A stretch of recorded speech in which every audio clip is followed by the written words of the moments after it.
একটা ছোট ঘর, আর ছোট ঘরের ভিতরে দুইখানা সাপ রেখে দেওয়া আছে। একটা ছোট ঘর, আর ওই ঘরের ভিতরে দুইখানা বিষাক্ত সাপ রেখে দেওয়া আছে। আর ওই সাপের ভিতরে আপনাকে ধাক্কা মেরে ঘরের মধ্যে ঢুকিয়ে দেওয়া হয়েছে, গেটটা লাগিয়ে দেওয়া হয়েছে। আর দুটো সাপ আপনাকে দুই দিক থেকে তাড়া করতে আরম্ভ করেছে, দুই দিক থেকে ছোবল মারার জন্য ছুটতে আরম্ভ করেছে। বন্ধুরে আমার শুনে যা, ওই সাপের ভয়ে আপনি যেমন সুখে কাবু হয়ে গিয়েছেন, সাপের ভয়ে আপনার অন্তরটা যেন জবজব হয়ে গিয়েছে, সাপের ভয়ে যেরকম আপনার আর কিছু ভালো লাগে না, ঘরে শুধু এই কোণ থেকে ওই কোণ দৌড়াদৌড়ি করছেন সাপের হাত থেকে বাঁচা। ফাকিহাতুন কাসীরাতুন মিনহা তাকুলুন ইন্নাল মুজরিমিনা ফি আযাবি জাহান্নাম খালিদুন লা ইউফাত্তারু আনহুম ওয়া হুম ফীহি মুবলিসুন ওয়া মা যালামনাহুম ওয়ালাকিন কানু হুমুজ জালিমিন।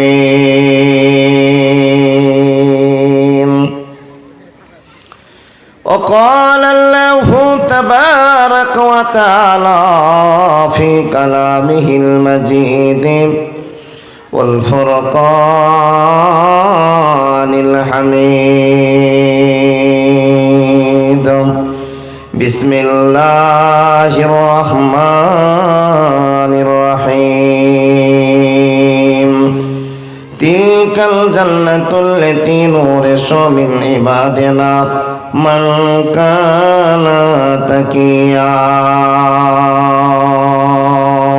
وقال النبي صلى الله عليه وسلم ألا أخبركم من أهل الجنة نبي في الجنة صديق في الجنة شاهد في الجنة المولود في الجنة الرجل يزور في أكينية المصر لا يزوره إلا لله عز وجل ونساؤكم من أهل الجنة المولود العود ولا زوجها التي جغجبا حتى جاءت في يد زوجها وتقول لا أذوق غمزا حتى ترجع।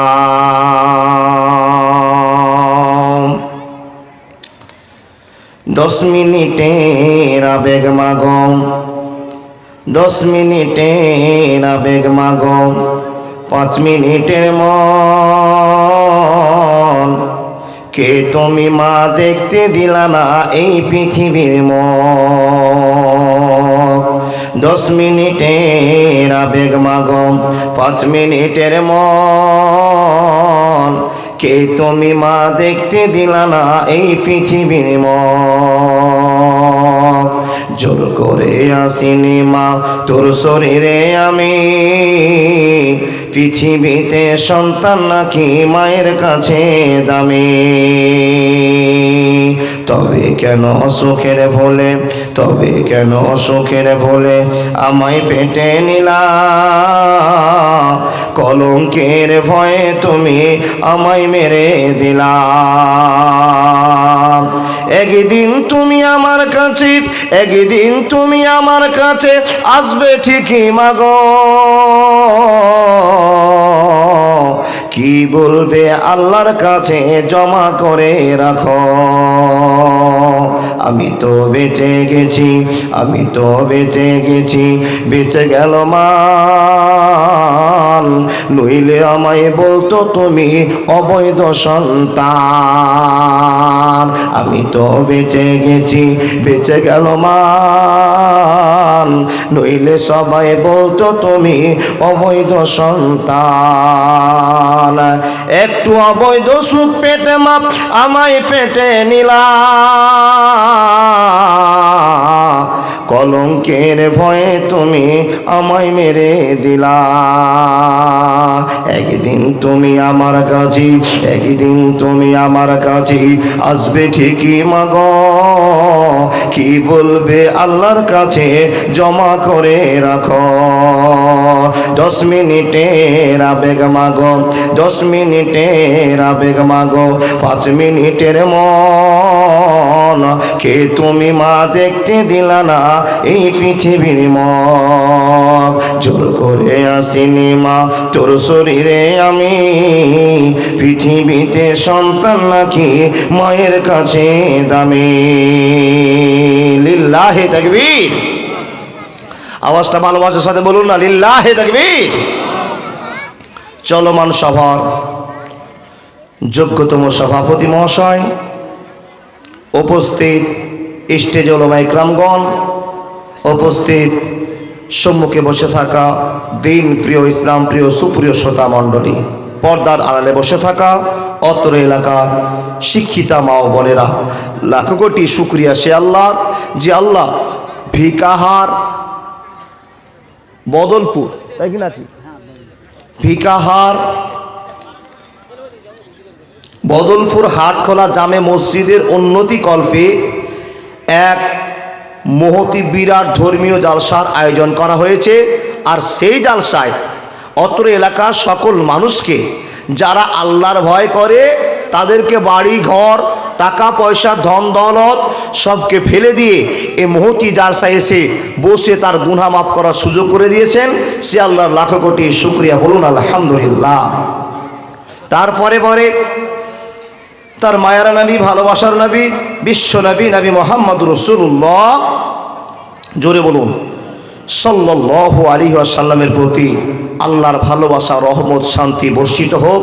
আল্লাহুম্মা সাল্লি আলাইহি আল্লাহুম্মা বারিক আলাইহি। ব্রাদার ইসলাম, এই বাগানটা, এই জায়গাটা এমন একটা জায়গা, আজকের জন্য এই জায়গাটাতে কিন্তু গরু মোষ বেচা কেনা হয়, কিন্তু এই জায়গাটাতে যখন ধর্মীয় সভা চালু হয়ে গেছে, যতটা প্যান্ডেলের বাউন্ডারি আছে, যদি আপনারা ইমানের স্বার্থে বসে যান তো নবী মুহাম্মদুর রাসূলুল্লাহ পড়ুন সাল্লাল্লাহু আলাইহি ওয়াসাল্লাম বলছেন, বান্দার জীবনের গুনাহ আল্লাহ সব মাফ করে দেন। একবার জোরে বলুন সুবহানাল্লাহ।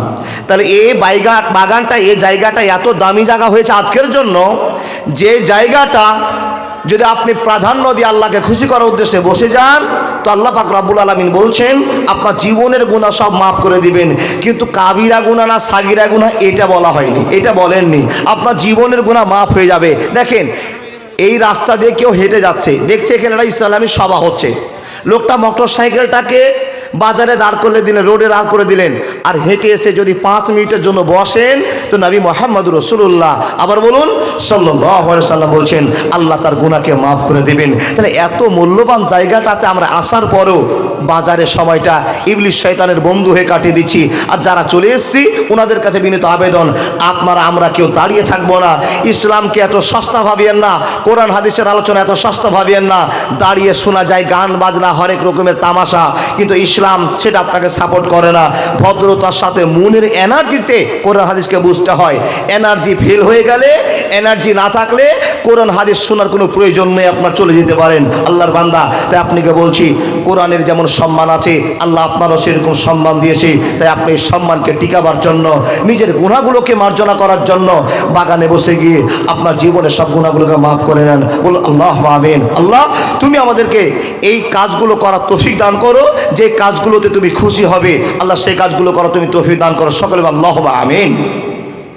আল্লাহর বান্দা, এখানে ডান দিক থেকে বাম দিকে যত মানুষ দেখতে পাচ্ছি মোটামুটিভাবে সবাইকে চিনি, আর আপনারাও আমাকে সবাইকে চিনেন।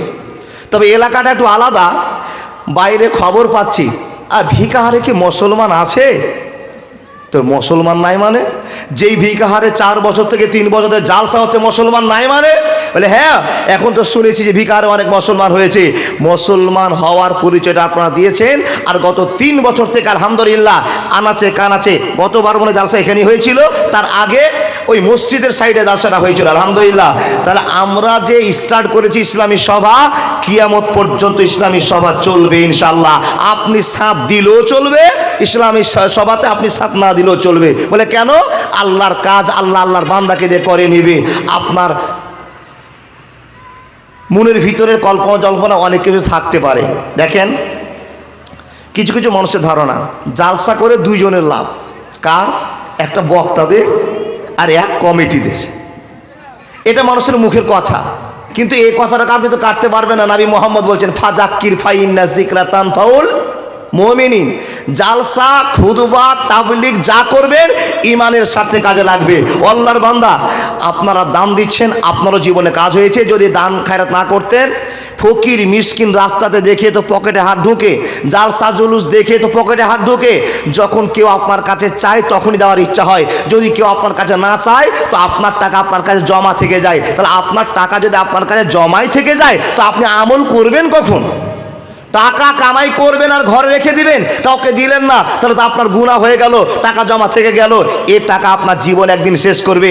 তাই তো মুসলমানেরা যেখানে জালসা করছে সেখানে দেখা দেখি নাই, মুসলমানের খাতাতে মুসলমানেরা লাখ লাখ টাকা তুলে দিচ্ছে। আল্লাহর বান্দা গত রাত্রে জালসা করছে আমার লক্ষ্মীপুরে, টাকা নাই নাই নাই নাই করতে করতে কানে খবর পেলাম 3,60,000 টাকা কালেকশন হয়ে গিয়েছে। আচ্ছা দিয়েছেন কে? এই 2 টাকা 5 টাকা 100 টাকা করতে করতে 3,60,000 টাকা কাদের জন্য দিয়েছে? মুসলমানদের জন্য দিয়েছেন। আর মুসলমানরা কোন কাজে লাগাবে? এ টাকাটাই কামাই করে কি ওই মদ হাটি থেকে মদ গিলবে? না, এ টাকাটা ইনকাম করে কি হবে? মসজিদের কালার হবে, মসজিদের টাইলস হবে, মসজিদের ওয়াল গাঁথা হবে। টাকাটা নিয়ে কি হবে? সমাজের ব্যবস্থার কাজ নেওয়া হবে। টাকাটা কি হবে? বলে কবরস্থানের জন্য কাজ করা হবে। টাকাটা কি হবে? ঈদের ময়দান কিনা হবে। আমাদের সমাজ পরিষেবাকে টিকে রাখার জন্য আল্লাহ ডাক দিয়ে বলেছেন ওয়াতাসিমু বিহাবলিল্লাহি জামিয়াও ওয়ালা তাফাররাকু। এই মুসলমান একজন আরেকজনকে সাহায্য করে জীবনটাকে পরিশুদ্ধ করো, ফারাক হয়ে যায় না। মুসলিমে কিছু লোক আছো, তোমরা এক ঐক্যবদ্ধতা নিয়ে জীবন যাপন করো, আল্লাহ তোমাদের সাহায্য করবে। আল্লাহর বান্দা, আল্লাহর এই আদেশটা যেন আমরা ভুলে না যাই। তাই আপনাদের সামনে আমার মনের বাসনাটা প্রয়োগ করার পর আপনাকে ওয়াজ শোনাতে আরম্ভ করলাম। এখানে যতটি লোক বসে আছেন আল্লাহর বান্দা একটু হাত দেখে বলুন তো, সবাই তো আমরা জান্নাত চাই? তো আমরা সবাই জান্নাত চাই? হাত দেখে বলুন তো কে কে জান্নাত চাই? আল্লাহ যতটি লোক হাত উঠিয়েছে আল্লাহ সকলকে তুমি জান্নাতি মানুষ বলে কবুল করে নাও। বলুন আল্লাহুম্মা আমিন। তার কারণ কার দোয়া কখন কবুল হয় পৃথিবীর কেউ জানে না। আল্লাহ বান্দা কেউ আমরা গুনাহগার আছি, তো এই মজলিসে কেউ আল্লাহর বান্দা আছে যাকে আল্লাহ পছন্দ করেন। সেই লোকটা যদি আল্লাহ আমিন বলে তো আমার জীবনের কেলে মিটে গেল, আমি তার দলভুক্ত হয়ে গেলাম। এর জন্য আল্লাহর কাছে আরেকবার খুশি হয়ে বলি আলহামদুলিল্লাহ। আল্লাহ এই মানুষগুলোর ভিতরে তফাৎ তুমি করে দিয়েছো, কে জান্নাতি কে জাহান্নামী চিনা যাচ্ছে না। কিন্তু নবী মুহাম্মদুর রাসূলুল্লাহ পড়ুন সাল্লাল্লাহু আলাইহি ওয়াসাল্লাম কিছু লোককে চিনিয়ে গিয়েছেন। যেরকম 10 জন লোকের কথা বলেছিলেন, এই লোকেরা তোমরা শুনে নাও, লাখ লাখ লোকের ভিতরে আল্লাহ খবর পাঠিয়ে দিয়েছেন। এই লোকগুলোকে আল্লাহ টাইটেল দিয়ে দিয়েছেন তুমি জান্নাতি, তুমি জান্নাতি, তুমি জান্নাতি। ওই লোকগুলোর নাম কালেকশনের সময় বলবো, এখন বলবো না। কিন্তু আপনি প্রশ্ন করবেন মাওলানা তাহলে আমরা যে এতগুলো লোক নামাজ রোজা হজ জাকাত দান খায়রাত ভালোবাসা আল্লাহর ভয়ে পাগল হয়ে বসে আছি মাটিতে, এই লোকগুলো কে জান্নাতে যাবে আর কে জাহান্নামে যাবে আপনি বলতে পারবেন? ও আল্লাহর বান্দা আমি বলতে পারার কেউ নয়। হযরত মুহাম্মদকে জিজ্ঞেস করা হয়েছিল, নবী মুহাম্মদুর রাসূলুল্লাহ এক বাক্যে বলেছিলেন এ 10 জন ছাড়া আমি আর বলতে পারবো না কে কখন কিভাবে জান্নাতে যাবে, সেটা আল্লাহই জানে। কিন্তু আমি তাদের ডেফিনেশন বৈশিষ্ট্য বলতে পারবো। কে বললেন? নবী মুহাম্মদ বলছেন আমি তাদের বৈশিষ্ট্য বলতে পারবো, এইরকম কাজ করে জান্নাতের নায়ক নায়িকা হবে। নবী তাহলে আপনি প্রচার শুরু করে দেন। ওই লোকগুলোকে যখনই কথাটা বললাম নবী উত্তর দিতে শুরু করলেন কি আলা উখবিরুকুম মিন আহলিল জান্নাহ, হে উম্মত উম্মতি তোমরা কান খুলে শুনে নাও, আমি নবী কি তোমাদেরকে সেই লোকগুলোর সঙ্গে মোলাকাত করে দেব না? আমি কি তোমাদের সঙ্গে ওই লোকগুলোর পরিচয় করে দেব না? আমি কি ওই লোকগুলোকে তোমাদেরকে চিনিয়ে দেব না যারা আল্লাহর জান্নাতে নায়ক নায়িকা হবে? সাহাবারা এক বাক্যে প্রশ্ন করে বললেন ইয়া রাসূলুল্লাহ আপনার কাছে সেই কথাটা আমরা শুনতে চাই।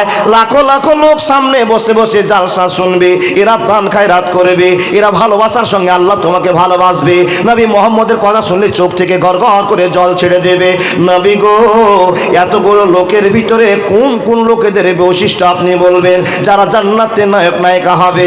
হে রব্বুল আলামিন তুমি জান্নাতে এমন একটা নিয়ামত সাজিয়ে রেখেছো, এমন কিছু ভালোবাসা রেখেছো যার জন্য গোটা পৃথিবীর মানুষেরা জান্নাত জান্নাত বলে পাগল হয়ে আছে। আল্লাহ এই জান্নাতে তুমি কি রেখেছো তা জানি না রব্বুল আলামিন, কিন্তু নবী মুহাম্মদ কান খুলে আপনাদের সামনে মৃত্যুবরণ করে বলে দিয়েছে, হে উম্মতিরা শুনে নাও, জান্নাতে এমন কিছু নিয়ামত আছে, জান্নাতে এমন কিছু ভালোবাসা আছে যেটা তুমি চোখে দেখোনি, যেটা তুমি কানে শোনি, এমন ভালোবাসা তোমার জন্য তৈরি করা আছে মানুষ রে। আর এই জান্নাতটা পেতে হলে নূরে জমিনে বাঁধে না, মানকানা তাকিয়া দুনিয়াতে কিছুদিন কষ্ট করে জান্নাতের নায়ক নায়িকা হতে হবে। কে বলছেন? নবী মুহাম্মদ বলছেন, কিছুদিন দুনিয়াতে কষ্ট করলে আখিরাত প্রশস্ত হয়ে যাবে।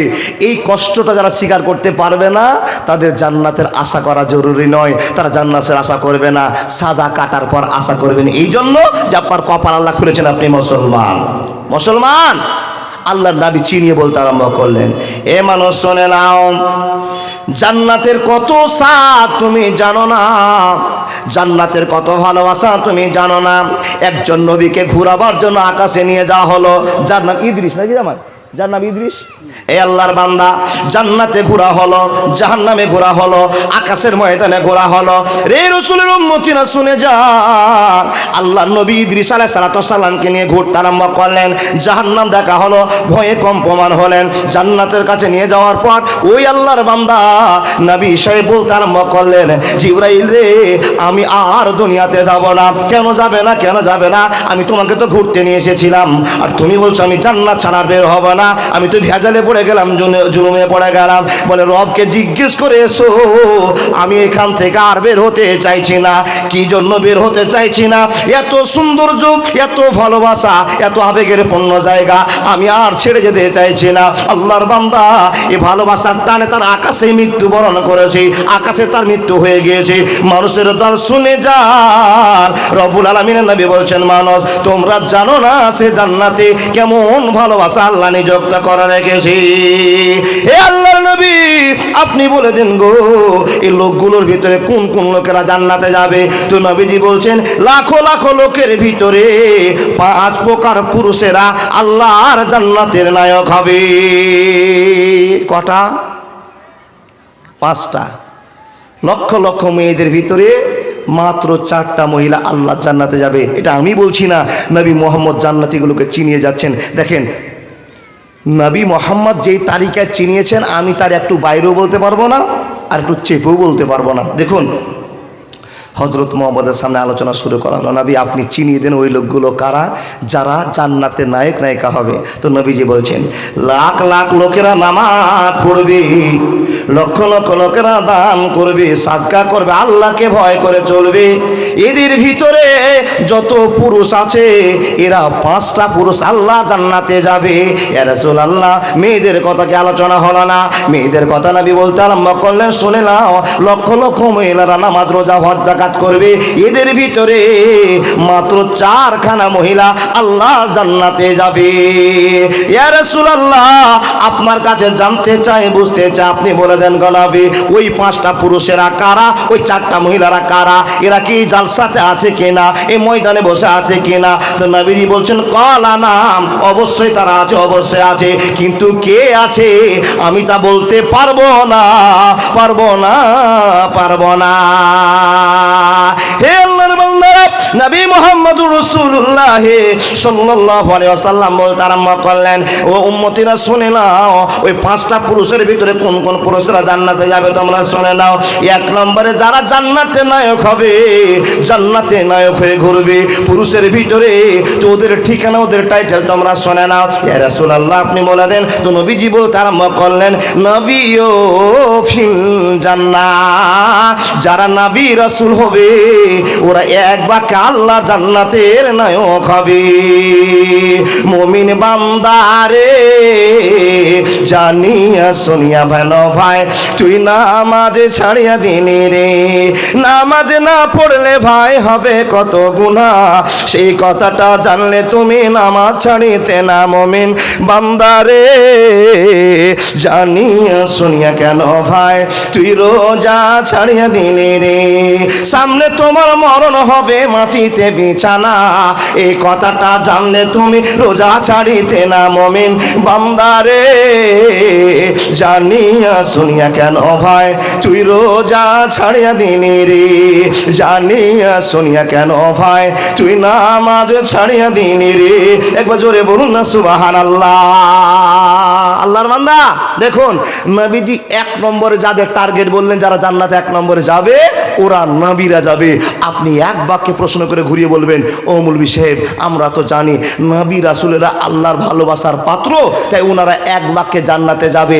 আপনি আমাদের কথা বলুন, আমরা এক নম্বরে জান্নাতে যাব কি না? ঠিক কথাই বলেছেন। উত্তর প্রশ্ন আপনি করতে পারেন। নবী মুহাম্মদকে সাহাবারা প্রশ্ন জিজ্ঞেস করেছিলেন, ইয়া রাসূলুল্লাহ আমরা তো জানছি নবী রাসূলেরা সবাই জান্নাতে যাবে, কিন্তু আমাদের কথা বলুন আমরা জান্নাতে নায়ক এক নম্বরে হতে পারবো কি না? দেখুন নবীজি যখন এই কথাটা বললেন, বুঝার জন্য উম্মতকে জ্ঞান দেওয়ার কথা বললেন। কি বলছেন? ও সাহাবা দলেরা শোনো, আমার মুখের কথাটা তোমাদের কাছে হাদিস বলে গণ্য হয়ে যাবে।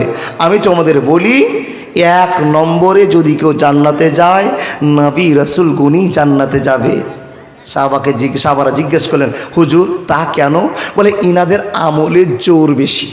কি আমল করেছেন? কি আমল করেছেন? বলে আল্লাহকে খুশি করার জন্য যতটা আমলের প্রয়োজন ততটাই আমল করেছেন। তাদের নাম নবী, তাদের নাম রাসূল, তারা আম্বিয়াগণ। ও আল্লাহর বান্দা, ও আমার উম্মতিরা শুনে নাও, তোমরা সেটা করতে পারবে না। এ রাসূলুল্লাহ আমরা তাদের অনুসারী যদি হই তো আমরা এক নম্বর জান্নাতে হব কিনা? তো নবী মুহাম্মদ বলছেন, জি হ্যাঁ। তো যদি তোমরা এক নম্বর জান্নাতে হতে চাও, তোমাদের জীবনে আল্লাহর ভয়টা যথেষ্ট লাগবে। কতটা আল্লাহর ভয় লাগবে? একটা ছোট্ট উদাহরণ আপনাকে বলতে আরম্ভ করলাম। আল্লাহর ভয় কতটা লাগবে? যে ভয়টা থাকলে আপনাকে আল্লাহ ভালোবাসা দেখাবে। বন্ধুরে আমার, একটা ছোট ঘর, আর ছোট ঘরের ভিতরে দুইখানা সাপ রেখে দেওয়া আছে। একটা ছোট ঘর, আর ওই ঘরের ভিতরে দুইখানা বিষাক্ত সাপ রেখে দেওয়া আছে। আর ওই সাপের ভিতরে আপনাকে ধাক্কা মেরে ঘরের মধ্যে ঢুকিয়ে দেওয়া হয়েছে, গেটটা লাগিয়ে দেওয়া হয়েছে। আর দুটো সাপ আপনাকে দুই দিক থেকে তাড়া করতে আরম্ভ করেছে, দুই দিক থেকে ছবল মারার জন্য ছুটতে আরম্ভ করেছে।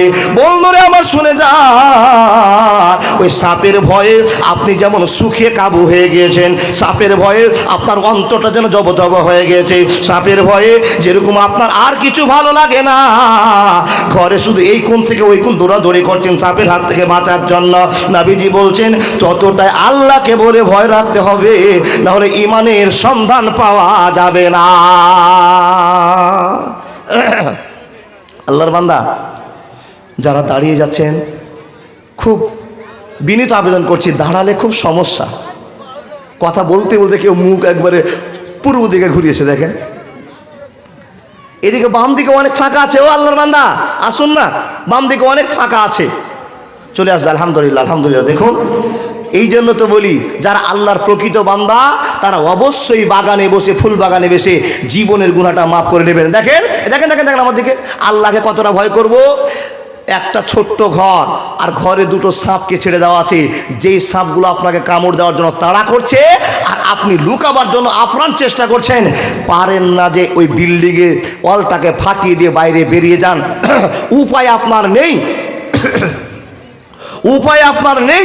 এত চেষ্টা করছেন বেরোনোর, দরজা বন্ধ আছে, গেট ভাঙতে পারছেন না, পালিয়ে যেতে পারছেন না। ওই সময়তে যতটা ভয় হওয়া উচিত, যতটা মানুষটা ভয় পাবে, ততটা আল্লাহকে ভয় পাওয়া উচিত। আমি বলছি না, বিশ্বনবী নবী মুহাম্মদ রাসূলুল্লাহ পড়ুন সাল্লাল্লাহু আলাইহি সাল্লাম বলছেন। তাহলে সেই পরিমাণ আমাদের ভয় কি আছে? না। আপনাকে বোঝাই, আপনি বলবেন মাওলানা নবী রাসূলেরা জান্নাতে যাবে, আমরা তার অনুসারী হতে চাইছি, কি কাজ করলে তার অনুসারী হওয়া যাবে? এখানে যতগুলো আল্লাহর বান্দা বসে আছেন, একটাই লোক হাত দেখে বলুন তো, আমি গত 7 দিন থেকে কোনো গুনাহ করিনি। কেউ আছেন? না। গত 1 সপ্তাহে কোনো গুনাহ করিনি এরকম লোক পাওয়া যাবে না। তার মানে কোনো কাজে চলতে ফিরতে গিয়ে গুনাহ হয়ে যেতে পারে। তাহলে বান্দার কাজ হলো গুনাহ করা, আর আল্লাহর কাজ ক্ষমা করা। তাহলে কালকে থেকে বিড়ি আরো খাবো জোরে নাকি? কালকে থেকে যে না মদ আরো চালাবো নাকি?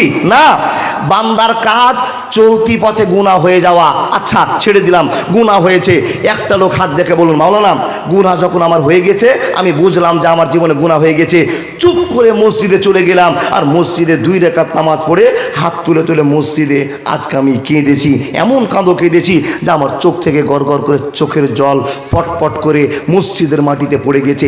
একটা লোক হাত দেখান, 500 টাকা দিব। নেই। লাখ লাখ ভুল করে বসে আছেন, বিভিন্ন রকমের অন্যায় করে চেপে বসে আছেন, কেউ জানে না আপনি যে অন্যায়টা আজকে করেছেন, কালকে করেছেন, গত পরশু দিনে করেছেন, যে অন্যায়টা আপনি করেছেন কেউ জানে না, জানে একমাত্র আল্লাহ। আর সে আল্লাহ বলছে বান্দা তুমি যে গুনাহটা করেছো কাউকে বলিও না, সেই গুনাহটার জন্য আমার কাছে কাঁদো, আমাকে বিচার দাও, আমি আল্লাহ সংশোধন করতে পারি, আমি আল্লাহ ছাড়া তোমার কেউ এই জীবনে সংশোধন করতে পারে না। আল্লাহর বান্দা তার 2টো প্রশ্ন জিজ্ঞেস করেছিলাম, কেউ গুনাহ করেনি হাত দেখান, পারলেন না। আমি আজকে দিনে কাঁদতে কাঁদতে চোখের পানি ঝড় করে পড়ে গেছে মাটিতে, একটা হাত দেখান, পারলেন না। কিন্তু একটা নবীর কথা বলবো। কার কথা? হজরত ইব্রাহিমের কথা বলবো। আমাদের জীবনে বিভিন্ন রকমের গুনাহ আছে, তারপরও চোখ থেকে জল বের হয় না। আল্লাহর বান্দা এই ওয়াজটা আমি সুখ দুপুরের মাটিতে করেছিলাম, তখন আমার এই মাওলানা সাহেব একটা কথা বলেছিলেন, ওটা একটা নবীদের খেয়ালে একটা ভুল হয়ে গেছিল, সে কথাটা আপনাকে আজকে শোনাতে আরম্ভ করলাম। হজরত ইব্রাহিম আলাইহিস সালামকে আমরা কেউ চিনি? এই মাথা ঝোঁকাচ্ছে এদিকে, ওটা ঝোঁকে চলছে না, ওটা ঝোঁক লেগে গেছে বাপ। তাহলে হজরত মোহাম্মদকেও চিনি না, ইব্রাহিম নবীকেও চিনি না, মুসা নবীকেও চিনি না, শুধু কানে নাম শুনেছি। আল্লাহর বান্দা হজরত ইব্রাহিমের জীবনে একটা ছোট্ট ভুল ধরা পড়লো। হজরত ইব্রাহিম 113টা জীবনে পরীক্ষা দিয়েছিলেন, তার ভিতরে কঠিন পরীক্ষা 13টা, আর তার ভিতরে আরও কঠিন হলো 3টা। সেই কথাগুলো বলার টাইম নাই, আপনাকে শুধু একটা কথা বুঝাবো যে আমরা মানুষ কেন 1 নম্বরে জান্নাতি হতে পারছি না, আমরা আল্লাহর সঙ্গে বন্ধুত্ব রাখতে পারি নি।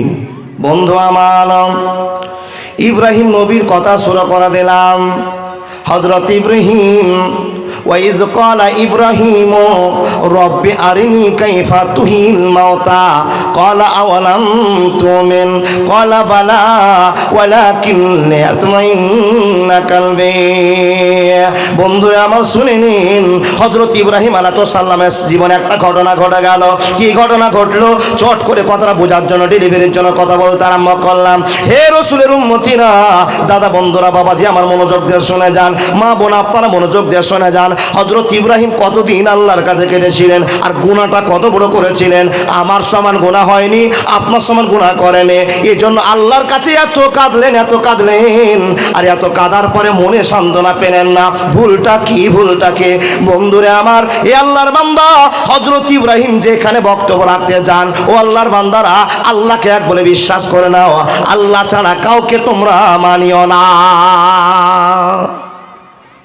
ইব্রাহিম নবীর অনেক ওয়াজ শুনেছেন। কি ওয়াজ শুনেছেন? ইব্রাহিম নবী তার বাপকে প্রশ্ন করেছে, আব্বা যাকে তুমি আল্লাহ বলে মানছো, যাকে তুমি রব বলে জানছো, সে তোমার রব নয়, সে তোমার আল্লাহ নয়। বেটা কেন? বলে আব্বা শুনে নাও, যেই মূর্তিটার সামনে তুমি খাবার তুলে দিচ্ছ সে খেতেও পারে না, বলতে পারে না, তাহলে যে খেতেও পারে না, বলতে পারে না, তাকে রব বলে মানা যাবে না। কাকে মানবো? হযরত ইব্রাহিম বলছেন, যদি একজনকে মানতে পারো তোমাদের জীবনের কেলেম মিটে যাবে। কাকে মানবো? তো আল্লাহর পরিচয় দিয়ে বলছেন, এক আল্লাহকে মানতে হবে, এক আল্লাহ সেবা করতে হবে, যে আল্লাহ গোটা পৃথিবীকে পরিচালনা করে চলেছে। বাপ মানতে পারলো না, এলাকার লোকেরা মানতে পারলো না। হযরত ইব্রাহিম যখন ভালোবাসা পেলেন, আল্লাহর কাছে দয়া পেলেন, লোকের সামনে বক্তব্য রাখতে আরম্ভ করলেন, ও লোকেরা তোমরা আল্লাহকে ভয় করো, তোমরা কেউ মূর্তি পূজা করিও না, তোমরা কেউ চন্দ্র পূজা করিও না, তোমরা কেউ পীর পূজা করিও না, তোমরা কেউ ভালোবাসার সাথে জীবন কাটাও, গাছের পূজার কাছে করতে যেও না। হে আল্লাহর বান্দা, ইব্রাহিম নবী যখন বক্তব্য রাখতেন তখন লোকেরা উঠে এসে বলতেন, ইব্রাহিম তোমার আল্লাহর যে এত পরিচয় তুমি দিতে আরম্ভ করেছো, তোমার আল্লাহকে কি তুমি নিজের চোখে দেখেছ? ইব্রাহিম নবী বলছেন, না না না, আমার আল্লাহকে চোখে দেখা যায় না, আল্লাহকে চোখে দেখতেও পারা যাবে না। মানুষের দল শুনে না ইব্রাহিম নবীকে প্রশ্ন করতেন, ইব্রাহিম তাহলে যে আল্লাহকে তুমি দেখোনি সে আল্লাহ সম্পর্কে কেমন করে এত তোমার টান হয়ে গেল? যে আল্লাহকে নিজের চোখে দেখোনি এই আল্লাহকে কেমন করে বিশ্বাস করেছ? তখন ইব্রাহিম নবী বলছেন, আকাশের দিকে তাকাও, জমিনের দিকে তাকাও, ডানের দিকে তাকাও, বাম দিকে তাকাও। কি তাকাবো? হযরত ইব্রাহিম বলছেন, ইন্না ফি খালকিস সামাওয়াতি ওয়াল আরজি ওয়াখতিলাফিল লাইলি ওয়ান নাহারি লাআয়াতিল লিউলিল আলবাব। আল্লাহর আসমানকে দেখে জ্ঞান করতে হবে, নিশ্চয়ই আল্লাহর শক্তি আছে, এটা মানুষের দ্বারাই সম্ভব নয়, মূর্তি দ্বারা সম্ভব নয়, গাছের দ্বারাই সম্ভব নয়, নিশ্চয় এই ক্ষমতার মালিক অন্য কেউ আছে। আব্বা গো শুনে নাও, এক আল্লাহর পূজা করতে হবে, অন্য কার পূজা করা চলবে না। আল্লাহর বান্দা দেখুন, ইব্রাহিম নবী যখন এই কথাটা প্রয়োগ করলেন, কিছু লোক ছুটে এসে বলছেন, ও ইব্রাহিম তোমার আল্লাহর যে তুমি বয়ান করছো, তুমি না দেখে তোমার আল্লাহ জিন্দা করতে পারবে আর মারতে পারবে, তুমি কি কথা জানো? ইব্রাহিম বলছেন, না ভাই জানি না, কিন্তু বিশ্বাস হয়ে গেছে যে আল্লাহ এত বড় আসমানকে ঝুলিয়ে রাখতে পারে, সে আল্লাহ আপনাকে মারতেও পারে, জিন্দা করতেও পারে। প্রমাণ, ওয়াজ করে আসার পরে রাতে শুয়ে গেছে বাপ, চিন্তা করছেন। এই জন্য তো আপনাকে আমি বলি, ও আল্লাহর বান্দা, ওয়াজ শুনলেন, যাওয়ার পর বাড়িতে চিন্তা করবেন, কি শুনে আসলেন, কি শুনলাম আর কি পেলাম, জালসা শুনে লাভটা কি হলো, এই গবেষণাগুলো আপনাকে করতে হবে। দেখুন, শুরু হয়ে গেল কাহিনী কিসের? ইব্রাহিম নবীর। শুয়ে শুয়ে চিন্তা করছেন, আল্লাহ আমি যে তোমাকে দেখিনি আর তোমার কথাও আওয়াজ শুনিনি, শুধু মনের টান দিয়ে তোমাকে বিশ্বাস করেছি, কিন্তু মাবুদ আজকে আমার মনে একটা প্রশ্ন জাগলো। প্রশ্নটা কি? আল্লাহ গো, আমি যে লোকের সামনে এত ইয়াকিনের সাথে বিশ্বাস করে তোমাকে চিনার ব্যবস্থা করেছি, এ আল্লাহ তোমাকে তো আমি নিজেই দেখিনি, কিন্তু আল্লাহ তোমার আজকে একটা কাজ দেখতে চাইছি, আমার খারাপ মনে করবে না। এ দেখেন, বান্দা হিসাবে আল্লাহর কাছে নিজেকে স্যালেন্ডার করে একটা কথা বলছেন, আল্লাহ তোমার কাছে আমার একটা কথা আছে। কি ইব্রাহিম? ও আমার বন্ধু ইব্রাহিম খলিল, তুমি কি জানতে চেয়েছো? তো ইব্রাহিম নবী বলছেন, আল্লাহ তুমি আমাকে একবার দেখাও না, মরা মানুষকে কেমন করে তুমি জিন্দা করবে, আমাকে একবার খেলাটা দেখাও। জোরে বলুন সুবহানাল্লাহ। আচ্ছা, এই কথাটা কত খারাপ! ইব্রাহিম নবী কিন্তু বিড়ি খায়নি, মদ খায়নি, জুয়া খেলেনি, সুদের কারবার করেনি, মানুষ মার্ডার করেনি, জেনা করেনি, কারোর জমি ছিনতাই করে নেয়নি, শুধু একটা কথা বিশ্বাস করেছে, আল্লাহ তোমার যে এত শক্তি আমি বর্ণনা করে বেড়াচ্ছি, তুমি আমাকে এই একটা শক্তির প্রমাণ দেখিয়ে দাও। আল্লাহ কাইফা তুহিল মাওতা, তুমি মরা মানুষকে আবার জিন্দা কি করে করবে, আমাকে একবার দেখিয়ে দাও। যখনই কথা বললাম, বন্ধুরে আমার, বাবাজি আমার, ভালো করে শুনে যান, আল্লাহ রাব্বুল আলামিন বলছেন, এ বন্ধু ইব্রাহিম, এতদিনের ভালোবাসা আজকে ফাটল সৃষ্টি হলো। তুমি কি জানতে চেয়েছো, তুমি কি বুঝতে চেয়েছো তোমার আল্লাহর শক্তি কম? আল্লাহ গো, না না না, তোমার শক্তি কম আমি প্রমাণ করতে চাইছি না, তোমার কাছে আমি দেখতে চাইছি, লে আত্মা ইন্না কালবি, আমার অন্তরটা শক্ত হয়ে যাবে, আর আমি আবার আঙ্গুল তুলে তুলে মানুষকে বলতে পারবো, আমার আল্লাহ এক নম্বরে আছে, আমার আল্লাহ এক ক্ষমতার মালিক, আমার আল্লাহ গোটা পৃথিবীকে পরিচালনা আছে করে। এই আল্লাহ আমার কথাটা ভালো করে নিয়ে নাও, খারাপ নিও না। হে রব, আমি তোমার কাছে স্যালেন্ডার হয়ে কথা বলছি, শুধু একবার দেখিয়ে দাও কেমন করে মরাকে তুমি জিন্দা করবি। হয়নি, হবে না, হতে পারে না, আমার নবীর সাথে কারো তুলনা, হায়রে তুলনা তো দূরের কথা, ছায়াও মিলে না। হয়নি, হবে না, হতে পারে না, আমার নবীর সাথে কারো তুলনা। ইউসুফকে দেখে যারা আঙ্গুল কেটেছে, তারা কি বিশ্ব নবীর রূপ দেখেছে? আরে দেখতো যদি কেটে দিত কলিজা খানা। হয়নি, হবে না, হতে পারে না, আমার নবীর সাথে কারো তুলনা। একবার জোরে বলুন না লিল্লাহি তাকবীর। হে আল্লাহর বান্দা বান্দিরা, ওয়াজ চালু করে দিয়েছি, এ বন্ধু মনোযোগ দিয়ে শুনে যান। ইব্রাহিম নবী আমার মতো গাঁজা খায়নি, আপনার মতো চুরি করেনি, আপনার মতো মার্ডার করেনি, শুধু আল্লাহকে বলেছে, আল্লাহ লাউ কানা ফিহিমা আলিহাতুন ইল্লাল্লাহু লা ফাসাদাতা। আল্লাহ তুমি যে একলা আকাশ চালাচ্ছ, তুমি যে একলা জমিন চালাচ্ছ, এই প্রমাণটা করার জন্য একবার দেখতে চেয়েছি কেমন করে মরা মানুষকে তুমি জিন্দা করবে, একবার আল্লাহ তুমি আমাকে দেখিয়ে দাও। বলে, বন্ধু তোর মনে যখন খটকা লেগে আছে, তো তোকে আগে দেখিয়ে দিই আমি কেমন করে চিন্তা করব। জোরে বলুন সুবহানাল্লাহ। ইব্রাহিম তোকে একটা কাজ করতে হবে। আল্লাহ কি কাজ? তো বলে 4 রকমের 4টা পাখি ধরতে হবে। আল্লাহ ধরে নিলাম শর্টকাটে বাবা, আমি কিন্তু 9টা জান্নাতের লোককে দেখাবো, একটাতে যদি এত টাইম চলে যায় তাহলে বাকি 8টা তো আছে। দেখেন এই ইব্রাহিম তাড়াতাড়ি কাজ কর। আল্লাহ কি করব? কলা ফাখোজ লে আরবাতান, তুমি 4টা পাখি ধরো। কি করবো আল্লাহ? ধরে বলে এদেরকে ধরার পর পোষ মানাও যেন তোমার কথা শুনে। ও বাপ, মুরগিকে কবুতরকে চাল খাইয়ে খাইয়ে ছোট থেকে আপনি বড় করেছেন, চাল হাতে নিয়েছেন, এই কবুতর আয় আয় আয় আয়, চই চই চই, টা টা টা নিজের ভাষায় ডাকছেন। আর সেই পাখি যারটা আপনার মালিককে চিনে ওই আপনার টিনের ঘর থেকে উড়ে এসে আপনার হাতে বসে গিয়ে চাল খাওয়ার ধান্দা করে কি করে না?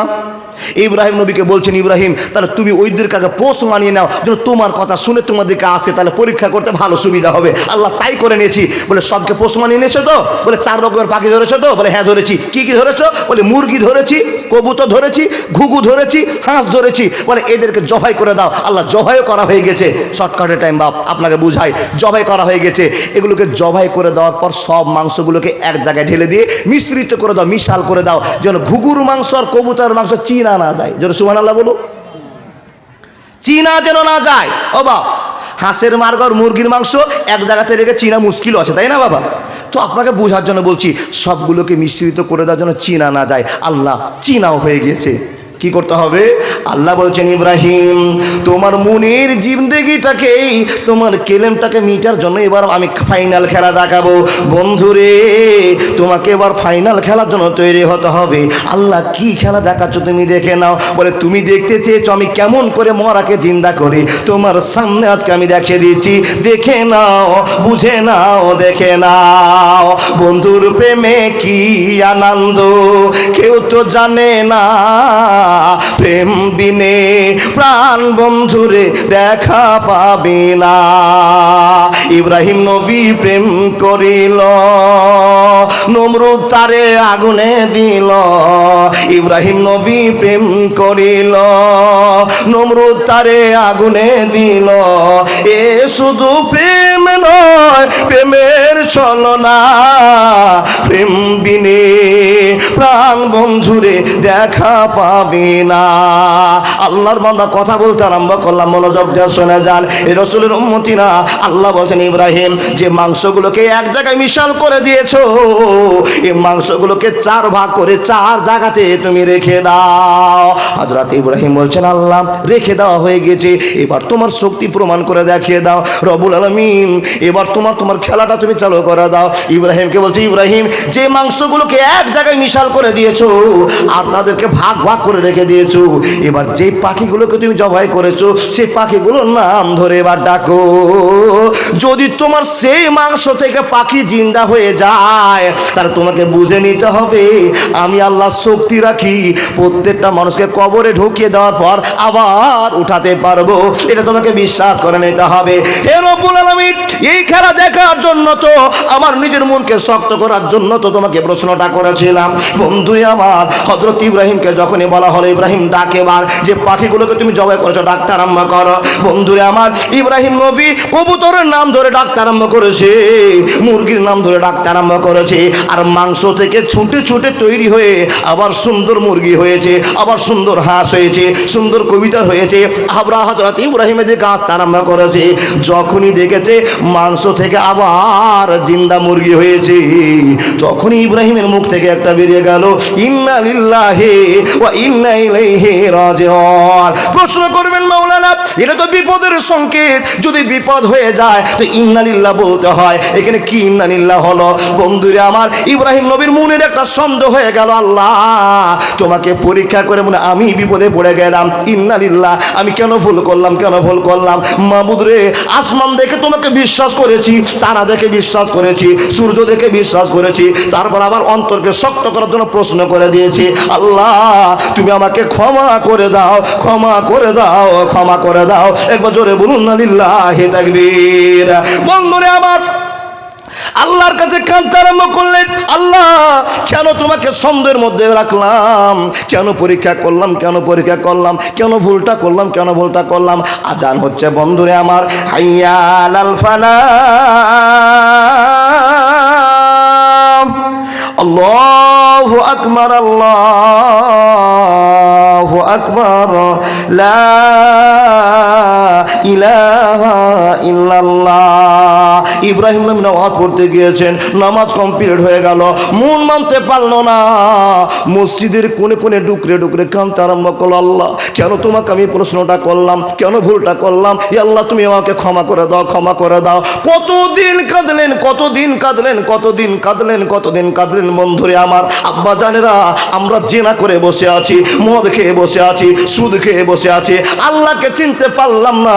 ইব্রাহিম নবী কত আল্লাহকে চিনেছে একবার শুনে যান। বন্ধুরে আমার, মসজিদে বসে বসে মাবুদ ক্ষমা করে দাও, ক্ষমা করে দাও, ক্ষমা করে দাও, এই কথা বলতে বলতে অঝর মনে কাঁদছেন, আল্লাহকে কেন সন্দেহ করলাম, কেন সন্দেহ করলাম। মানুষ রে, একটা কথা ডেলিভারি দেওয়ার জন্য, আপনাকে বোঝার জন্য এত বড় ওয়াজ আপনাকে করতে হলো। হে মানুষের দল, একটু মনোযোগ দিয়ে শুনে যান। আল্লাহকে আজও পর্যন্ত আপনি চিনতে পারেননি, যার জন্য আল্লাহর হয়ে এখনো চোখ থেকে পানি পড়ে না। আল্লাহকে এখনো চিনতে পারেননি, বুঝতে পারেননি, যার জন্য এখন আল্লাহর ভয় আসে না। হে মানুষের দল, শুনে নেন, কখন আপনি আল্লাহকে ভয় করবেন? আল্লাহ আপনাকে ভয় করার জন্য মৃত্যুর ব্যবস্থা করেছে। বন্ধুরা আমার, শুনে যান, আল্লাহ আপনার জীবনে ভয় তৈরি করার জন্য এখন আমেরিকার ভিতরে আগুন জ্বালিয়ে দিয়েছে। নিদর্শন দেখে যেন মানুষেরা ভয় করে। ওয়ালা নাবলুওয়ান্নাকুম বিশাইইন মিনাল খাউফি ওয়াল জুই ওয়া নাকসিম মিনাল আমওয়ালি ওয়াল আনফুসি ওয়াস সামারাতি ওয়া বাশশিরিস সাবিরিন। মাত্র 7 মিনিট ঝড় বয়েছে আর পাথরে পাথরে ঘর্ষণ লেগে যুক্তরাষ্ট্রে আগুন জ্বলে গেছে, নিভাতে পারে। এই দৃশ্যকে দেখে আপনাকে জ্ঞান করতে হবে, এই খেলার মালিকের নাম জোরে বলতে হবে, আল্লাহ। তাই তো আগুন জ্বলে গিয়েছে আর সবাই হযরত মুহাম্মদের পিছনে পড়ে গেছে।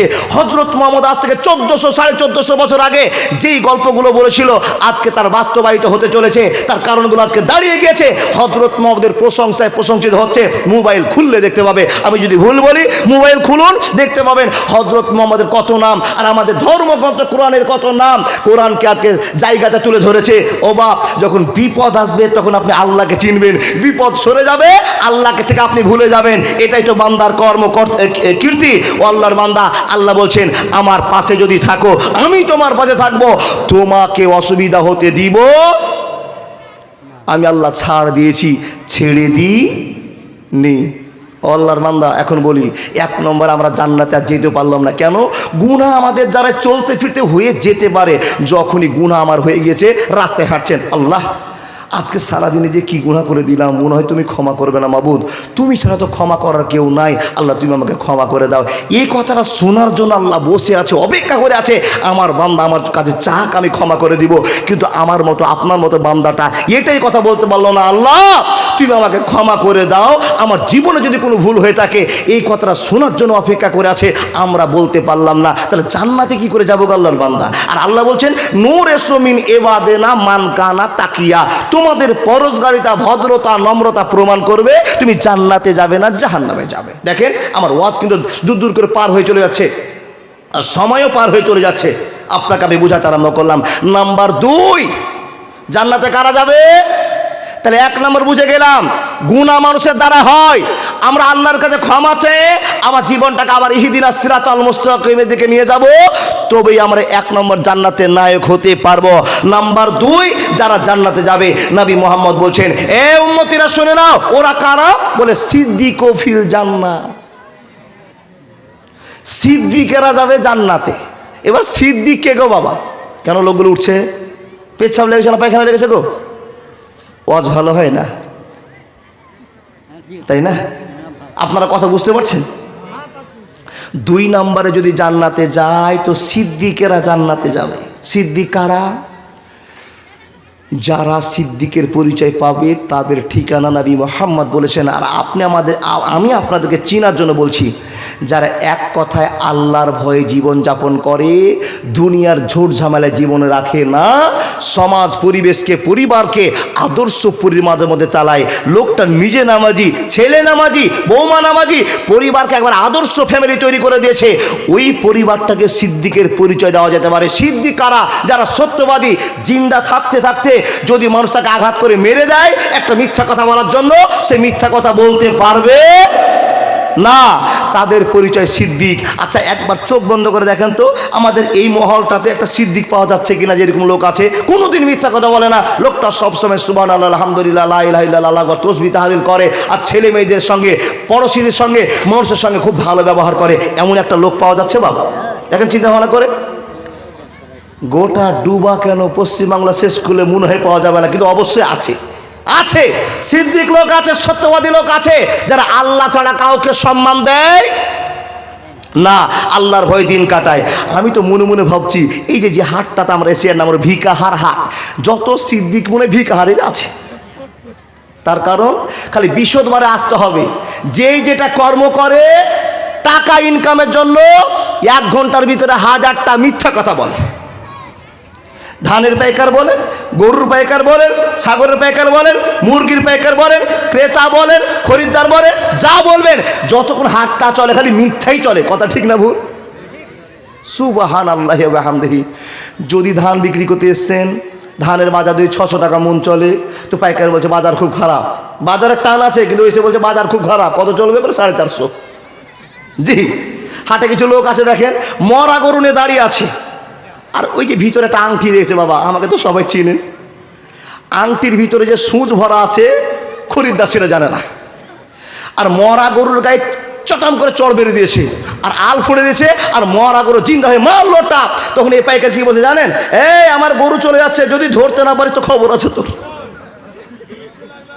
দেখেন দেখেন দেখেন কি ইতিহাস। ও আল্লাহর বান্দা, যাদেরকে দেখবেন মুরগি বেচতে এসছে, মুরগিটাকে ধরে এমন করে চিপেছে, চিপার সঙ্গে সঙ্গে উঠে আর যখনই কক করেছে তো এই অসুখ আছে, টাটকা মুরগিকে অসুখ বানিয়ে দিয়ে 250 টাকার মুরগিতে 250 টাকা কিনছেন, আর সেই মুরগিটাকে আর এক ভাইকে বুঝে বলছেন ধরো এই মুরগিতে খুব চাল খাওয়া আছে, খুব বডিতে তেল আছে, খুব ভালো মাংস হবে, বাড়ির মুরগি আছে। দেখেন বাবা কত মিথ্যা কথা বলে কামাই করে নিয়ে চলে গেলেন। আপনার কাছে আমার প্রশ্ন, যেই কামাইটা করে গেলেন মিথ্যা কথা বলে লুটে নিয়ে চলে গেলেন, কাকে খাওয়াবেন? আপনার বেটাকে, বেটিকে, পরিবারকে, বাপকে, মাকে। একবারে ভিকার হাটে 3 কিলো ওজনের কাতল মাছ কিনেছেন, আর মনে মনে সিদ্ধান্ত করেছেন আমার বয়স্ক বাপ কতদিন থেকে এত বড় কাতল মাছ খায়নি, আমার মা কতদিন থেকে খায়নি, আমার চাচারা কতদিন খায়নি, আজকে সবাইকে কাতলের মাছ দিয়ে ভাত খাওয়াবো।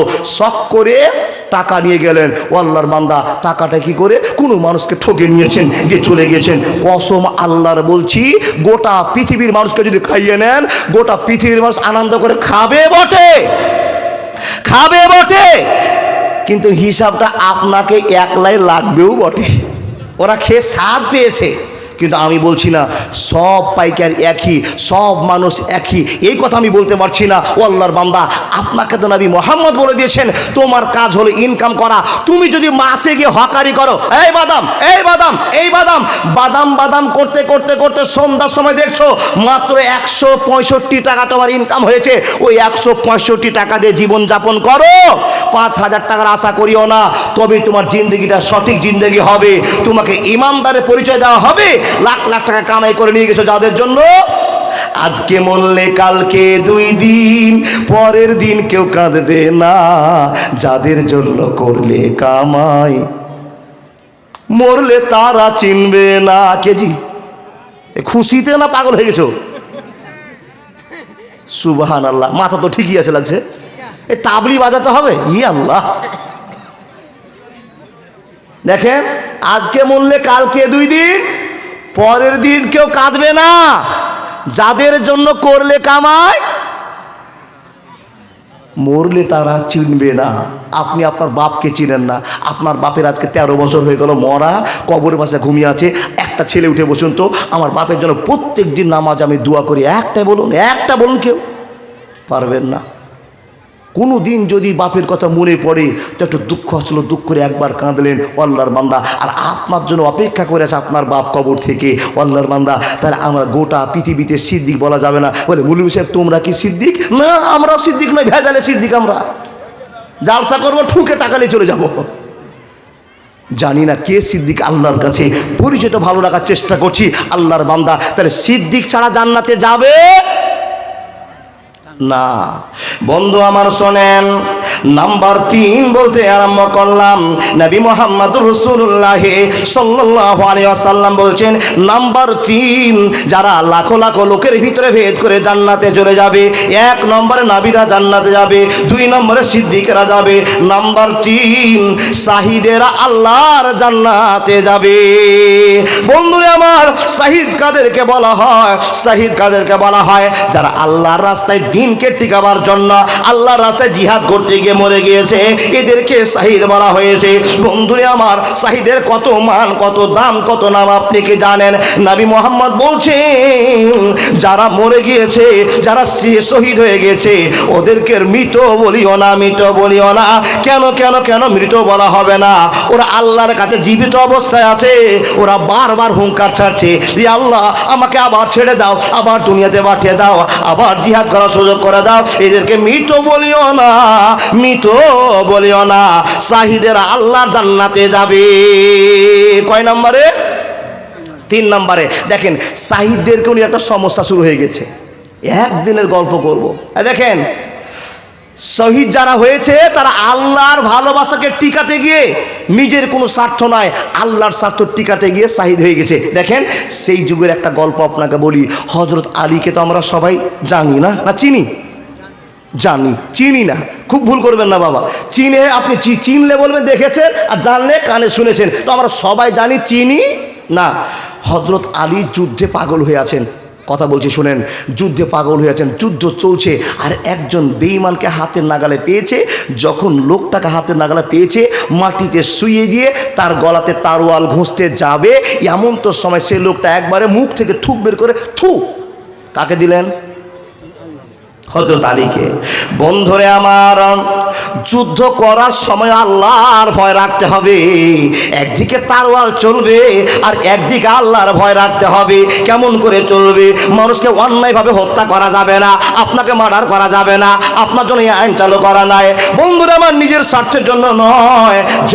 ঝামেলা চলছে, লোকটাকে শুইয়ে দিয়েছে, তাকে নাগালের ভিতরে পেয়ে গেছে, এখন তাকে ছোড়া মেরে হত্যা করা দেওয়া হবে। বন্ধুরে আমার, এমন তো সময় সেই লোকটা নিচে পড়ে পড়ে মুখ থেকে থুতু বের করে হযরত আলীর মুখে একবার থু করে থুকে দিয়েছে। যখনই থুকে দেওয়া, হযরত আলী তাকে ধরে আছে আর মুখটা থুক দিয়ে মুখে, রাগটা বেড়ে গেল। আচ্ছা বলেন, যদি কেউ আপনার মুখে থুকে দেয় তো আপনি খুশি হবেন না রাগ করবেন? রাগ আরো বেড়ে গেল। যখনই রাগ বেড়ে যাওয়া, হযরত আলী এবার চিন্তায় পড়ে গেলেন, রব্বুল আলামিন, এই লোকটা যদি না থুক মারতো আমাকে, তো আমি তাকে জবাই করে দিতাম। কিন্তু লোকটা যখন থুকে দিয়েছে, আমার রাগের পাওয়ার তো আরো বেড়ে গেল। আমি যদি জবাই করতে যাই তো আরো কষ্ট দিয়ে জবাই করব, কিন্তু জবাইটা তো আল্লাহর জন্য হবে না। একে আমি কষ্ট তো আল্লাহর জন্য দিব না, আমার নিজের স্বার্থের জন্য হয়ে যাবে। যখন এই কথা চিন্তা এসেছে, হে আল্লাহর বান্দা শুনে যান, কেমন পরিচয়, কেমন সিদ্দিক, কেমন শাহিদ, মানুষের দল। হযরত আলী তার কাছ থেকে ছোরাটা ঘুরিয়ে নিয়ে বলছেন, যাও যাও যাও, তোমাকে আমি ছেড়ে দিলাম, আর তোমাকে কাতাল করবো না, যাও তুমি চলে যাও। লোকটা বডিটাকে ছেড়ে নেওয়ার পর হযরত আলীর দিকে চোখ বড় বড় করে তাকিয়ে আছে। তুমি কি ঠিকই আমাকে যেতে বলছো না তুমি রহস্য করছো? আমি চলে যাব আর পিছন থেকে তুমি ছোরা গেঁথে দিবে। হযরত আলী বলছেন, মুসলমানকে তুমি এখনো চিনতে পারলে না? মুসলমান পিছন থেকে হামলা করে না, মুসলমান পিছন থেকে হামলা করে না, মুসলমান সামনে কথা বলতে রাজি আছে। এ মানুষের দল। লোকটা ফেল ফেল করে তাকিয়ে আছে। হযরত আলীকে বলছেন, ভাই তুমি যে আমাকে জবাই করার মতো সিদ্ধান্ত নিয়েছিলে, জবাই করলে না কেন? তুমি একবার বলে দাও। লোকটাকে হযরত আলী বলছে, ভাই তুমি যদি আমাকে থুক না দিতে, থুকে না দিতে, আমি তোমাকে জবাই করে দিতাম। যখনই তুমি থুক দিয়ে দিয়েছো, আমার রাগ বেড়ে গেল, আর আমি রাগের সাথে যদি তোমাকে জবাই করে দিই, এটা আল্লাহর জন্য শাহিদ হওয়া হলো না, আল্লাহর রাস্তে হলো না, আমার জন্য হয়ে গেল, আমার জন্য হয়ে গেল। অতএব এই জন্য তোমাকে আমি ছেড়ে দিলাম, যাও যাও যাও, তোমার হায়াত বেড়ে গেল, চলে যাও।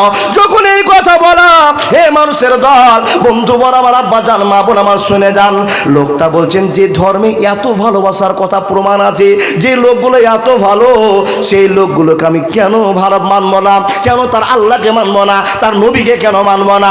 লোকটা দাঁড়িয়ে থেকে বলছেন, হে আলী, তোমার ব্যবহার দেখে আমি পাগল হয়ে গেলাম, তোমার নম্রতা দেখে পাগল হয়ে গেলাম, তোমার আল্লাহর ভয় দেখে আমি মনটাকে সিদ্ধান্ত করে নিয়েছি আমি বাড়ি যাব না যতক্ষণ বিশ্ব নবী নবী মুহাম্মদ রাসূলুল্লাহ সাল্লাল্লাহু আলাইহি ওয়াসাল্লামের কাছে আশহাদু আল্লা ইলাহা ইল্লাল্লাহ ওয়া আশহাদু আন্না মুহাম্মাদান আবদুহু ওয়া রাসূলুহু এই লোকটাকে না দেখে আর তার কাছে কালেমা না পড়ে আমি আর বাড়ি যাব না। দাঁড়িয়ে দাঁড়িয়ে মুসলমান হয়ে গেল, ইসলাম কবুল করে নিল।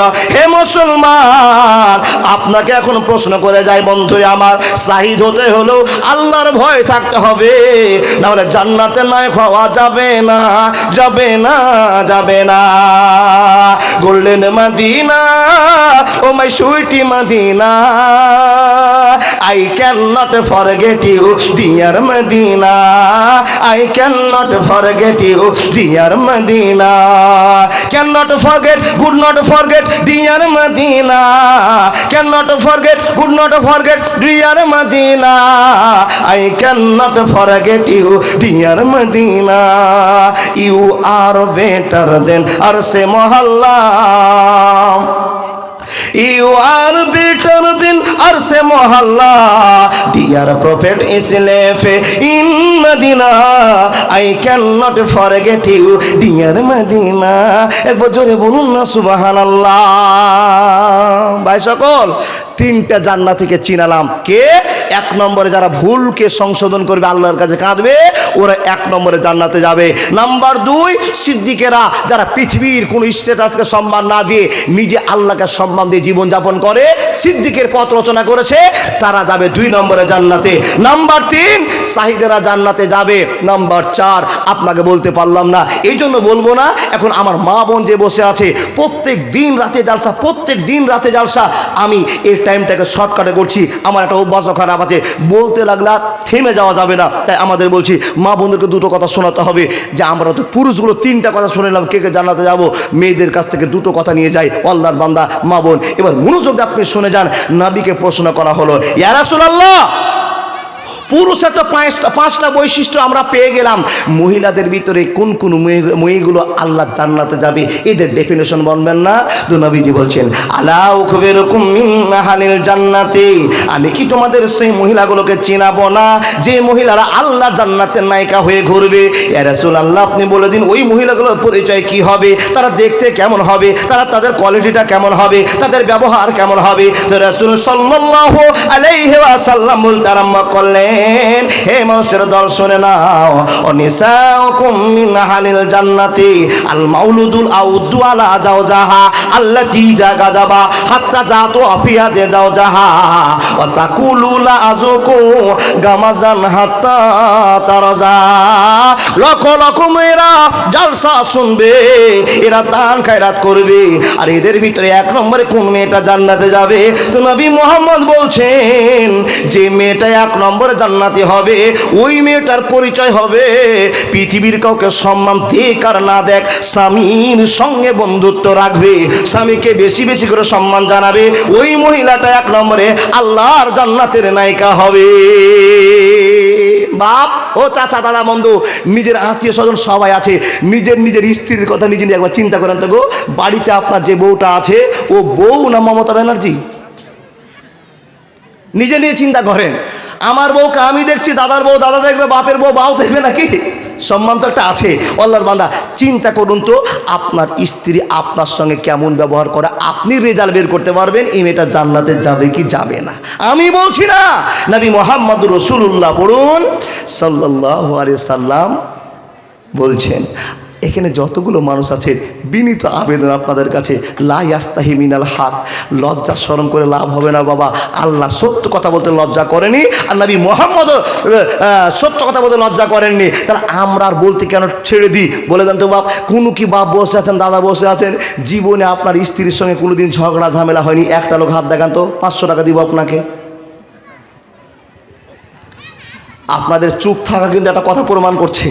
আপনি চুপ করে আছেন মানে বুঝে নিতে হবে আপনার বাড়িতে প্রতিদিন পাকিস্তান আর কাশ্মীর চলাচলি চল নাকি? কাশ্মীর আর পাকিস্তান চলে তো। আপনি চুপ করে আছেন মানে বুঝে নিচ্ছি যে ঝগড়া হওয়াটা স্বাভাবিক, হতেই পারে? ও আল্লাহর বান্দা, আর হওয়াটাই স্বাভাবিক। লবণ যদি না পায় তো স্ত্রী গরম দেখাতে পারে, সে গরমকে ঠান্ডা করার জন্য আপনি দুটো চট ঝাড়তেও ঝামেলা লেগে থাকে কিনা? আমাদের জীবনে তো হচ্ছে স্বয়ং বিশ্বনবী নবী মুহাম্মদুর রাসূলুল্লাহ পড়ুন সাল্লাল্লাহু আলাইহি ওয়াসাল্লামের জীবনেও ঝামেলা হয়েছে। ঝামেলাটা কি হয়েছে? বারবার ওয়াজ শুনেছেন, জীবনের পরিবর্তন আসুন। এ আল্লাহর বান্দী, শুধু একটা কথা শুনে যান, নবী মুহাম্মদ বলছেন ওই মেয়েটা জান্নাতে যাবে যেই মেয়েটা স্বামীকে সম্মান দিয়ে স্বামীর সঙ্গে ভদ্রতা রাখে, স্বামীকে সম্মান দিয়েছে। ও আল্লাহর বান্দী, মনোযোগ দিয়ে করে শুনে যান। আপনার দাদা বন্ধুরা আমার কথা আবার মনোযোগ দিয়ে শুনে যান। মেয়েরা খুব বোকামি করে, কিছু কিছু মেয়ে, সব মেয়ের কথা আমি বলবো না। এ মা, এ বোন, এ দিদি, আপনার কাছে আমার বিনীত আবেদন, কি আপনার স্বামীকে যদি 10 জনের সামনে আপনি ছোট করেন তো আপনি ছোট লোকের বউ। স্বামী একটা নিজের পজিশন বাঁচাতে চায়, আর আপনি সেই মানুষের সামনে, পড়োশির সামনে, গ্রামবাসীর সামনে আপনার স্বামীকে কোনো কথা বলে ছোট করছেন। এই তোমার এই কাজটা ভালো নয়, এই তুমি এটা করতে পারো না, বিভিন্ন কাজে ছোট করছেন। আর আপনার স্বামী কিন্তু মনে মনে লজ্জিত হচ্ছে, কিন্তু আপনি সে কথা বুঝতে পারছেন না। দেখেন, আপনি যদি আপনার স্বামীকে ছোট করেন তো আপনি ছোট লোকের বউ। গ্রামের ভিতরে যা হচ্ছে হোক, আপনি 10 জনের সামনে যদি আপনার স্বামীর সম্মান বাঁচাতে পারেন তো বাড়িতে আপনার সম্মান বেড়ে গেল। যেই স্বামীর আপনি সম্মান বাইরে বাড়িয়েছেন সেই স্বামী আপনাকে ঘরে দিবে, সম্মান দিবে, আর সেই সম্মানটা মানুষের কাছে প্রচার হয়ে যাবে। যার স্ত্রী স্বামীকে ভালোবাসে তার দুনিয়াতেও ভালোবাসা আছে, আর যার স্বামী স্ত্রীকে বেশি ভালোবাসে আর দুনিয়াতে সম্মান আছে। মা বোন, এই সম্মানটাকে টিকিয়ে রাখার চেষ্টা করিয়েন। স্বামী যেটা বলবে সেটা আপনাকে শুনতে হবে, কিন্তু বর্তমানে সমাজে উল্টে গেছে বাবা, স্ত্রী যেটা বলবে সেটা স্বামীকে শুনতে হবে। উল্টা হয়নি? স্ত্রী যেটা বলছে স্বামীকে সেটাই মানতে হবে, না তো এত জুদা হই কেন হলো বলেন? জুদা হয়েছেন কে? হাত দেখান। নিজের বাপকে জুদা করে বসে আছেন।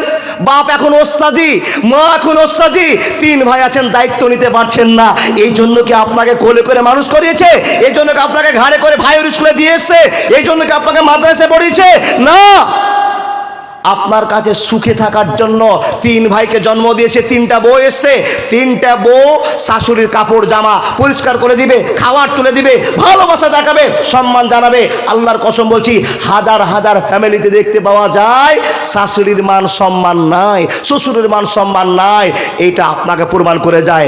আল্লাহর বান্দা শুনে যান, যদি আপনি সে সম্মানটা হারাতে না চান, আল্লাহর কাছে জান্নাতের নায়িকা হতে চান, তো স্বামীর ভক্তি নেন আর স্বামীর বাপ মার সেবা করতে শুরু করেন, আল্লাহ আপনার সম্মান বাড়াবে।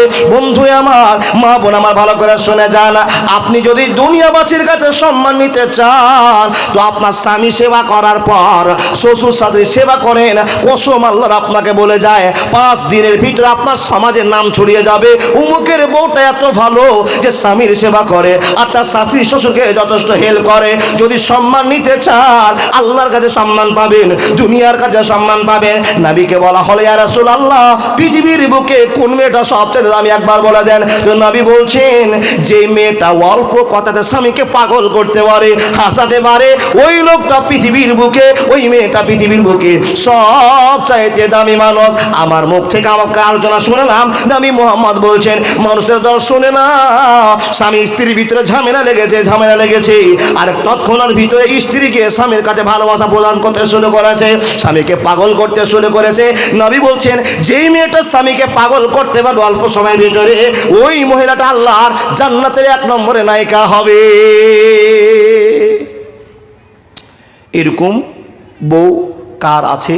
নিজে নিজে অনুশংসা করুন, কাউকে বলিয়েন না আমার বউটা ভালো, বললে আবার গুনাহ হয়ে যাবে। আপনি আপনার স্ত্রীর যদি নাম করে বেড়ান গুনাহ হয়ে যাবে, তার কারণ তার প্রতি একটা আকৃষ্ট হবে, তোমার বউটা এরকম সুন্দর, এরকম, এটা পর্দার খেলাফ হয়ে যাবে। বলবেন না, শুধু মনে রাখুন আপনার স্ত্রীকে আপনি চিনতে পেরেছেন কিনা। মা বোন, আপনাকে বলছি, আপনার স্বামী যদি খুবই খারাপ হয়, অচল হয়, কামাই করতে না পারে, তাও ওনাকে সম্মান আপনাকেই দিতে হবে। কেমন কথা আপনাকে বলে যাব, এর চাইতে খারাপ স্বামী আপনার নাই, ইনশাআল্লাহ নাই। পৃথিবীতে ফেরাউনের চাইতে খারাপ স্বামী আর দুনিয়াতে নাই। কিছু কিছু মেয়েরা ফোন লাগিয়ে বলে, এমদাদুল ভাই, তোমার ওয়াজ শুনে খুব ভালো লাগে, তোমার একটাই ওয়াজ ভালো লাগে না যে আমার স্বামী যে আমাকে এত প্রহার করছে, মারছে, গাল দিচ্ছে, মা বাপ তুলে খারাপ খারাপ কথা বলছে, তারপরে কি আমার স্বামীর সেবা করব? হ্যাঁ মা, তারপরেও আপনাকে সেবা করতে হবে। প্রমাণকার আসিয়ার একটা নিয়ে যান। আসিয়ার স্বামী ফেরাউন ফকির ছিল, রাজা হলো, দুনিয়াবাসীর চক্করে পড়ে টাকার মোহে পড়ে পাগল হয়ে গেল। কার কাছে পাগল হলো? তার মন্ত্রীর কাছে পাগল হয়ে গিয়ে এক প্রস্তাব চলে গেল, ও ফেরাউন, তুমি নিজেকে আল্লাহ দাবি করে বসো। জোরে বলুন নাউজুবিল্লাহ। আল্লাহ দাবি করো। হামান মনে হয় না গো জামাই, হামান তার পরামর্শদাতা ছিল। হামান বলছে তুমি আল্লাহ দাবি করো, আর আল্লাহ দাবি করলেই তোমার সম্মান আরো বেড়ে গেল। টাকার মোহে পাগল হয়ে, সম্মানের ভুষে পাগল হয়ে সম্মান নিতে গিয়ে প্রচার করে দিল, আমি তোমাদের বড় আল্লাহ। জোরে বলুন নাউজুবিল্লাহ। বন্ধুরে আমার, দুনিয়া হলো স্বার্থের, আখিরাতের চিন্তা নয়। ফেরাউন যখন নিজেকে আল্লাহ দাবি করতে আরম্ভ করলো, মানুষের প্রতি ভক্তি ভালোবাসা প্রচার শুরু করে দিল। ধরো 500 টাকা, ধরো 1000 টাকা, যাও আনন্দ করো গা। আনন্দ করছে আর ফেরাউনকে আল্লাহ আল্লাহ করছে, কিন্তু টাকার বসে পাগল হয়ে গিয়ে আল্লাহ আল্লাহ শুরু করেছে। এ মানুষের দল শুনে যান, জীবনের পরিবর্তন হয়ে যাক। বন্ধুরা আমার, সবাই আল্লাহ স্বীকার করে নিল, কিন্তু ঘরে এসে আল্লাহর প্রাধান্য পায় না। আসিয়াকে বলছে, আসিয়া শোন, আমাকে সবাই আল্লাহ মানতে আরম্ভ করেছি, আর আমি লোকের টাকা বিলাতে আরম্ভ করেছি। রে আসিয়া, তুই আমাকে আল্লাহ মানিস কিনা? যখনই প্রশ্ন করা, আসিয়া একই বাক্যে মাথা ঝুঁকিয়ে বলছেন না। হ্যাঁ, দুনিয়ার সবাই আমাকে আল্লাহ মানছে, তুই আল্লাহ মানবি না? বলে না, মানি না। কেন মানবি না? বলে তুমি আমার স্বামী, তুমি আমার ধারক, তুমি আমার বাহক, তুমি আমার বন্ধু, সব মানতে পারবো, তোমাকে রব বলে মানতে পারবো না। এ আসিয়া শুনে নাও, আমাকে যে সবাই মানছে আল্লাহ বলে, তুমি কেন মানবে না? বলে তার টাকার জন্য পাগল হয়ে বোকামি করেছে, আমি আসিয়া বোকামি করতে পারবো না। সাজা শুরু হয়ে গেল, অন্যায় শুরু হয়ে গেল। কতটা অন্যায় হলো, কতটা অন্যায় হলো। বন্ধুরে আমার, আসিয়াকে উত্তপ্ত বালিতে শুয়ে দেওয়ার পরে পাথর চাপিয়ে দেওয়া হলো। কোন স্বামী কিরকম আপনার কাছে অত্যাচার করেছে, রোডের মধ্যে বাড়ি থেকে টেনে নিয়েছে, আপনাকে কড়া রোডে শুইয়ে দিয়েছে, অপমান করছে হাজার হাজার লোকের সামনে। না না না, আপনার স্বামী যদি রাগ হয় দুটো চর মেরে দেয়, রাগ বেশি হলে আরো অন্যায় কথা বলে গাল দিয়ে দেয়। হে মায়ের চাইতে বেশি নয়, কিন্তু আসিয়াকে যেই কষ্টটা দেওয়া হয়েছে, এই কষ্ট একটা দুনিয়ার বেটি ছেলে পায় না। এত কষ্ট দেওয়ার পর আসিয়া আল্লাহর কাছে দোয়া করছে। কি দোয়া করছে একবার শুনেন। হে রব্বুল আলামিন, আমার স্বামী ফেরাউন। কি দোয়া করছেন শুনেন। হে রব্বুল আলামিন, আমার স্বামী ফেরাউন, এর চাইতে জুলুম বাজার কেউ নাই গো আল্লাহ। তোমার কাছে আমি আশ্রয় চাইছি, ইয়া আল্লাহ, ফেরাউনের কাছ থেকে তুমি আমাকে বাঁচিয়ে নাও, ফেরাউনের কাছ থেকে তুমি আমাকে বাঁচিয়ে নাও, ফেরাউনের কবজায় তুমি আমাকে রাখিও না, তোমার জায়গা আমাকে টেনে নাও। কিন্তু আসিয়া বলল না, আল্লাহ, ফেরাউনকে তুমি হালাক করে দাও, ফেরাউনকে তুমি মেরে দাও। আসিয়া এই কথা মুখ থেকে বের করতে পারলো না। কেন পারলো না? কি জন্য পারলো না? হে মা বোন আমার, এটা যে স্বামী, স্বামীর জন্য কোনো স্ত্রী বদদোয়া করতে পারে না। শুধু আল্লাহকে বলছে, আল্লাহ, ফেরাউনের কাছ থেকে তুমি আমাকে টেনে নাও, ফেরাউনের কাছ থেকে তুমি আমাকে সরিয়ে নাও। ফেরাউনের জন্য খারাপ দোয়া করতে পারলো না। নাম চালু হয়ে গেল, রে আসিয়া, তোমার মতো যত মেয়ে দুনিয়াতে পাওয়া যাবে, আমি আল্লাহ সেই মেয়েটার জন্য জান্নাতের খোলা ওয়াদা, সেই জান্নাতের নায়িকা হয়ে যাবে যদি আসিয়ার মতো কোনো মা ব্যবহার দেখাতে পারে, কোনো বন্দিদি ব্যবহার দেখাতে পারে। আপনি প্রশ্ন করবেন, মাওলানা, আমার স্বামীর জন্য কি আমি আর বদদোয়া করতে পারবো না? না না, পারবো না। আসিয়ার কেমন করে দাম বাড়লো, কেমন করে সম্মান বাড়লো।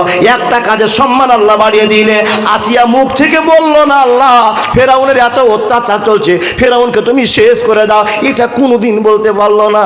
শুধু বললো, আল্লাহ গো, ফেরাউনের কাছ থেকে আমাকে সরিয়ে নাও, ফেরাউন ঠিক থাক, নিজের জায়গাতে কমপ্লিট থাক, আমাকে সরিয়ে নাও। এই দোয়াটার এমন একটা গুরুত্ব গোটা পৃথিবীতে প্রচার হয়েছে। মা বোন আমার, যদি সম্মান নিতে চান, স্বামীকেই নায়ক মনে করতে হবে।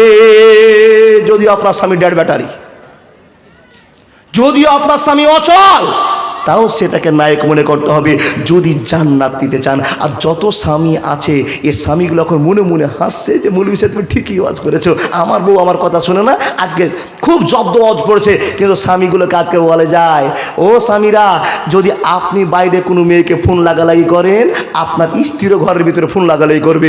এটা সমস্যা, এক জায়গার সমস্যা। তুমি অন্যায় করতে পাবে আর সে অন্যায় করতে পাবে না। আর তোমার স্ত্রী যদি কোনো অন্যায় করে দেয়, বেটা ছেলের একটা পাওয়ার আছে, এই তোকে তালাক দিয়ে দিব, তালাক দিয়ে দিব। ও আল্লাহর বান্দি, আপনাকে আজকে ওয়াজ শুনে যাচ্ছি, আপনার স্বামী আপনাকে তালাক দিব করছে, তো আপনাকে শরীয়ত পাওয়ার দিয়েছে। আপনার স্বামী যদি বেঈমানি করে, লম্পটি করে, নোংরামি করে, তোমারও এখতিয়ার আছে। তুমি বাপের বাড়ি যাবে না, কোথায় যাবে, সম্মান বাঁচাতে যদি পারো, তোমার স্বামীকে সঙ্গে সঙ্গে তালাক দিয়ে বাড়ি থেকে বেরিয়ে যাও। তোমার অধিকার আছে। শুধু পুরুষের অধিকার আছে, মেয়েদের অধিকার আছে। কিন্তু বাবা, মেয়েরা একটা জায়গায় দুর্বল আছে। কেন তালাক দিতে পারছে না, বের হতে পারছে না?